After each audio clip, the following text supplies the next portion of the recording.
നമസ്കാരം രുചികട ലോകത്തിലേക്ക് എല്ലാവർക്കും ഒരിക്കൽ കൂടി സ്വാഗതം. അപ്പോൾ ഇന്ന് ഞാൻ വന്നിരിക്കുന്നത് ബ്രേക്ക്ഫാസ്റ്റ് ആയിട്ടും അതുപോലെ ഡിന്നറിനൊക്കെ ഉണ്ടാക്കാൻ പറ്റിയ ഒരു റെസിപ്പി ആയിട്ടാണ്. വേറെ ഒന്നുമല്ല, ഒരു പൂരിയാണ്, ആലു പൂരി. നമ്മൾ ഉരുളക്കിഴങ്ങ് വെച്ചിട്ടാണ് ഈ പൂരി ഉണ്ടാക്കുന്നത്. ഇതിന് പ്രത്യേകിച്ച് കറിയൊന്നും ഇല്ലെങ്കിലും കഴിക്കാൻ നല്ല ടേസ്റ്റാണ്. ശരിക്കും ഒരു നോർത്ത് ഇന്ത്യൻ വിഭവമാണ്. അപ്പോൾ നമ്മൾ ഇതിൽ മസാലകൾ എന്ന് പറഞ്ഞിട്ടുണ്ടെങ്കിൽ ഗരം മസാലയൊക്കെ ചേർത്തുണ്ട്. അപ്പോൾ അതിലുള്ള മസാലകളൊക്കെ നിങ്ങളുടെ ഒരു ഇഷ്ടത്തിനൊക്കെ അനുസരിച്ചിട്ട് ഒന്ന് അഡ്ജസ്റ്റ് ചെയ്തിട്ട് ചേർത്താൽ മതി കേട്ടോ. അപ്പോൾ എന്തായാലും ഒരു ഗംഭീരമായിട്ടുള്ള ഒരു ഡിന്നറായിട്ടും ബ്രേക്ക്ഫാസ്റ്റ് ആയിട്ടും ഒക്കെ ഉണ്ടാക്കാൻ പറ്റിയൊരു റെസിപ്പിയാണ്. അപ്പോൾ നമുക്ക് വേഗം പോയിട്ട് ഈ ഒരു ആലു പൂരി ഉണ്ടാക്കി വരാം. അപ്പോൾ നമ്മുടെ ആലു പൂരി ഉണ്ടാക്കാൻ വേണ്ടി മെയിൻ ആയിട്ടുള്ള 2 കാര്യങ്ങളാണ്: ഗോതമ്പ് പൊടി 1 കപ്പ്, അതുപോലെ തന്നെ ഉരുളക്കിഴങ്ങ് വേവിച്ചതാണ് കേട്ടോ. ഇതിപ്പോൾ 3 ചെറിയ ഉരുളക്കിഴങ്ങാണ്. ഇപ്പോൾ കുറച്ച് വലുപ്പമുള്ളതാണെങ്കിൽ 2 എണ്ണം മതി. അപ്പം വേവിച്ച് എടുത്തു വെച്ചതാണ്. പിന്നെ ഇതിലേക്ക് നമ്മൾ 2 ടേബിൾ സ്പൂൺ റവ ചേർക്കുന്നുണ്ട്. മുളക് പൊടി ഞാൻ 1 ടീസ്പൂണാണ് എടുത്തത്. അപ്പോൾ അത് എരിവൊക്കെ നോക്കിയിട്ട് എടുത്താൽ മതി. പിന്നെ വേണമെങ്കിൽ പച്ചമുളക് എടുത്താലും മതി കേട്ടോ. പക്ഷേ മുളക് പൊടിയാണ് കുറച്ചും കൂടി, വെറുതെ എന്തിനാ കടിച്ച് പ്രശ്നമാക്കുന്നത്. പിന്നെ നല്ല ജീരകം, ചെറിയ ജീരകമല്ലേ, അത് എടുത്തിട്ടുണ്ട്. അതും 1 ടീസ്പൂണാണ് എടുത്തിട്ടുള്ളത്. പിന്നെ ഗരം മസാല ഞാൻ എടുത്തിരിക്കുന്നത് 1/2 ടീസ്പൂണാണ്. 1/2 ടീസ്പൂൺ എടുക്കാൻ കാരണം എന്ന് വെച്ചാൽ ഇത് കുറച്ചൊരു സ്ട്രോങ് ആയിട്ടുള്ളതാണ്, നല്ല ഒരു സ്പൈസസിൻ്റെ മണമൊക്കെ ഉള്ളതാണ്. അതുകൊണ്ടാണ് ഞാൻ 1/2 ടീസ്പൂൺ മാത്രം എടുത്തിട്ടുള്ളത്. പിന്നെ നമുക്ക് ആവശ്യമായിട്ടുള്ള ഉപ്പ്. അപ്പോൾ ഇത്രയും കാര്യങ്ങളാണ് നമുക്ക് ആലു പൂരി ഉണ്ടാക്കാൻ വേണ്ടി ആവശ്യമുള്ളത്. ഇനി ഇതിൻ്റെ പുറമെ നിങ്ങൾക്ക് എന്തെങ്കിലും മസാലകളൊക്കെ ഇപ്പോൾ ചാറ്റ് മസാലയോ അങ്ങനെയൊക്കെ വേണമെങ്കിൽ അതുകൂടെ ചേർക്കാം കേട്ടോ. അപ്പോൾ ഞാൻ എന്തായാലും ഇത്രയും കാര്യങ്ങൾ ചേർത്താണ് ആലു പൂരി ഉണ്ടാക്കാൻ പോകുന്നത്. ഇനി നമ്മൾ പൂരി ഉണ്ടാക്കാൻ തുടങ്ങുകയാണ്. അപ്പോൾ ഇത് കുഴയ്ക്കണം. അതിനുവേണ്ടി ആദ്യം ഗോതമ്പ് പൊടി ഇട്ട് കൊടുത്തിട്ടുണ്ട്.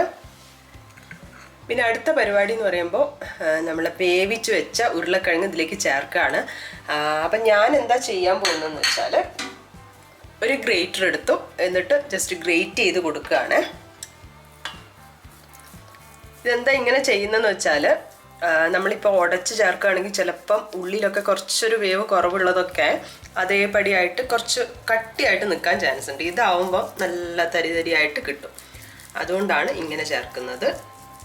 ഇങ്ങനെ പൊട്ടറ്റോ വേവിച്ച് ചേർക്കേണ്ട സാധനങ്ങളിലൊക്കെ ഇങ്ങനെ ചേർക്കുന്നതാണ് കേട്ടോ നല്ലത്. അപ്പോൾ ഉരുളക്കിഴങ്ങൊക്കെ ഇട്ട് കൊടുത്തിട്ടുണ്ട്. ഇനി ഇതിലേക്ക് റവ ഇട്ട് കൊടുക്കാം. ആവശ്യമായിട്ടുള്ള ഉപ്പ്, പിന്നെ ബാക്കിയുള്ള ഓരോ കാര്യങ്ങൾ ഇട്ട് കൊടുക്കുകയാണ്. മുളക് പൊടി, ജീരകം, പിന്നെന്താ ഗരം മസാല. അപ്പോൾ ഇനി ഇത് കുഴച്ചെടുക്കാൻ പോവുകയാണ്. അപ്പോൾ കുഴച്ചെടുക്കുമ്പോൾ ആദ്യം തന്നെ നമ്മൾ വെള്ളമൊന്നും ചേർക്കുന്നില്ല, ജസ്റ്റ് ഇത് വെച്ചിട്ട് തന്നെ കുഴയ്ക്കുകയാണ്. കാരണം നമ്മളെ ഉരുളക്കിഴങ്ങിൽ തന്നെ കുറച്ചൊരു വെന്തതല്ലേ, ഇപ്പോൾ ഒരു വെള്ളം പോലെ ഉണ്ടാവും. അപ്പോൾ അത് നന്നായി കുഴച്ചതിന് ശേഷം ആവശ്യമുണ്ടെങ്കിൽ എത്ര നോക്കിയിട്ട് വെള്ളം ചേർത്താൽ മതി കേട്ടോ. അപ്പോൾ ഇതിലേക്ക് കുറച്ച് വെള്ളം ചേർക്കുകയാണ്. കുറച്ചായിട്ട് ഒഴിച്ചിട്ട് കുഴച്ചെടുക്കാം.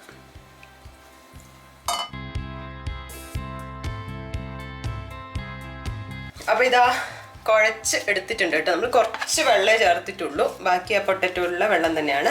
ഇനി നമുക്കിതിലേക്ക് കുറച്ച് ഓയിൽ ഒഴിച്ചു കൊടുക്കാം കേട്ടോ. സൺഫ്ലവറിലാണ് ഫ്രൈ ചെയ്യാൻ പോകുന്നത്. അപ്പോൾ കുറച്ചൊരു ഓയിൽ ഇതിൽ ഒഴിച്ചു കൊടുക്കാം. അപ്പോൾ ഇത് റെഡി ആയിട്ടുണ്ട്. വേണമെങ്കിൽ കുറച്ച് സമയമൊക്കെ ഒന്ന് വെക്കാം, മാറ്റി വെച്ചിട്ട് ചുട്ടാൽ മതി. അപ്പോൾ ഇപ്പോൾ ഞാൻ ഇത് ഒന്ന് ഉരുട്ടി എടുക്കാൻ പോവാണ്. അപ്പോൾ ഇതാ ഉരുട്ടി വെച്ചിട്ടുണ്ട്. ഒരു 11 എണ്ണം തോന്നുന്നു. 11 പൂരിക്ക് ഉണ്ട് കേട്ടോ. അപ്പം ഇനി നമുക്കിത് പരത്തി ചുട്ടെടുക്കാം. അപ്പം നമുക്ക് പരത്തുന്ന ഇതിൽ കുറച്ച് ഒരു ഓയിൽ ആക്കി കൊടുക്കാം കേട്ടോ.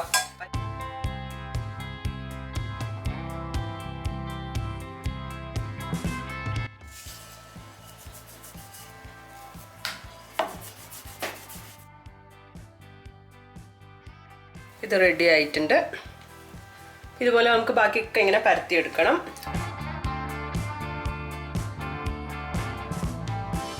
അപ്പം നമ്മൾ ചീനിച്ചട്ടിയിൽ ഓയിൽ ഒഴിച്ചു. സൺഫ്ലവർ ഓയിലാണ് ഒഴിച്ചത്. എന്നിട്ട് നന്നായിട്ട് ചൂടാക്കിയിട്ടുണ്ട്. ഓയിൽ നല്ല ചൂടായി വരുമ്പോഴാണ് ഇടേണ്ടത്.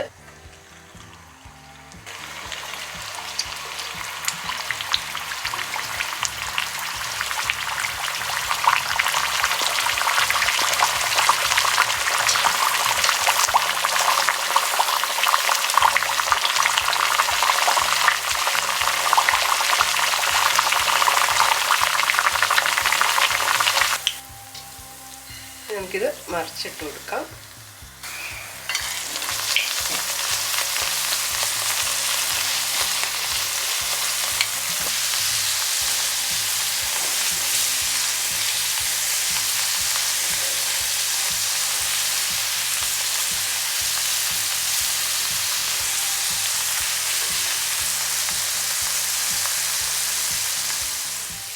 അപ്പോൾ ഇതാ 2 ഭാഗമായിട്ടുണ്ട്.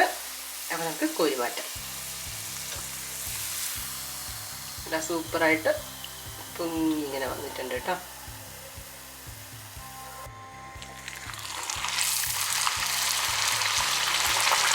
ജസ്റ്റ് ഇതിലിങ്ങനെ പ്രസ് ചെയ്ത് കൊടുക്കുക കേട്ടോ.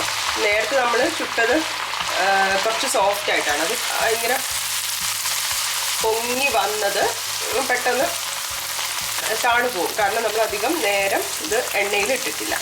അപ്പോൾ ഇനി ഇത് നല്ല അതേപോലെ തന്നെ കുറച്ചധികം സമയം നിൽക്കണം എന്നുണ്ടെങ്കിലൊരു കാര്യമാണ് പറയാൻ പോകുന്നത്.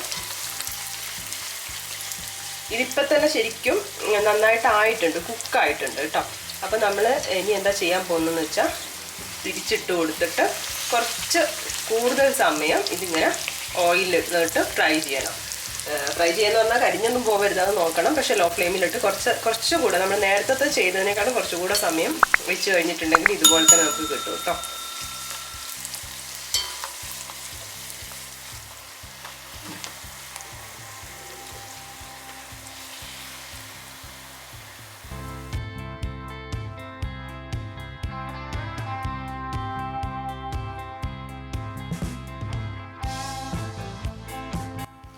അപ്പം നമ്മുടെ ആലു പൂരി ഇവിടെ റെഡി ആയിട്ടുണ്ട്.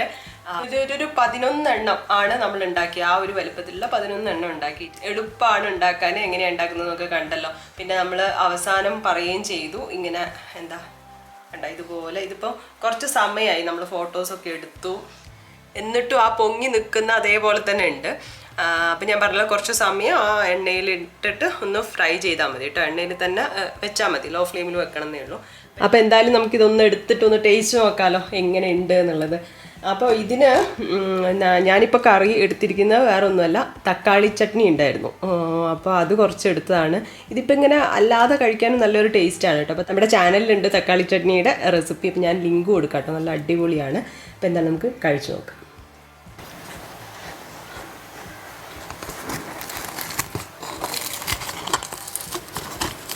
മുറിച്ച് കുറച്ച് ചമ്മന്തി,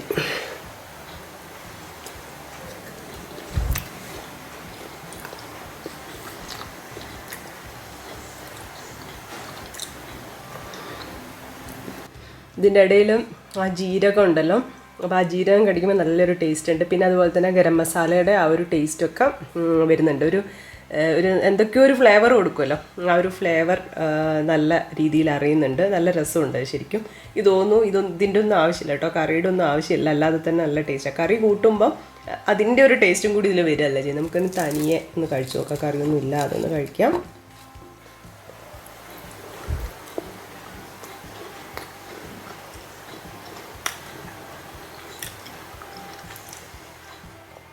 ചെറിയൊരു എരിവുണ്ട്, ഒരുപാട് എരിവൊന്നുമല്ല, ഒരു ചെറിയൊരു എരിവുണ്ട്. അപ്പം എനിക്ക് ആ മസാലയുടെ, ആ ഗരം മസാലയുടെ അതും ഈ ജീരകം കൂടി വരുന്ന നല്ല ഒരു ടേസ്റ്റാട്ടോ കൊടുക്കുന്നത്.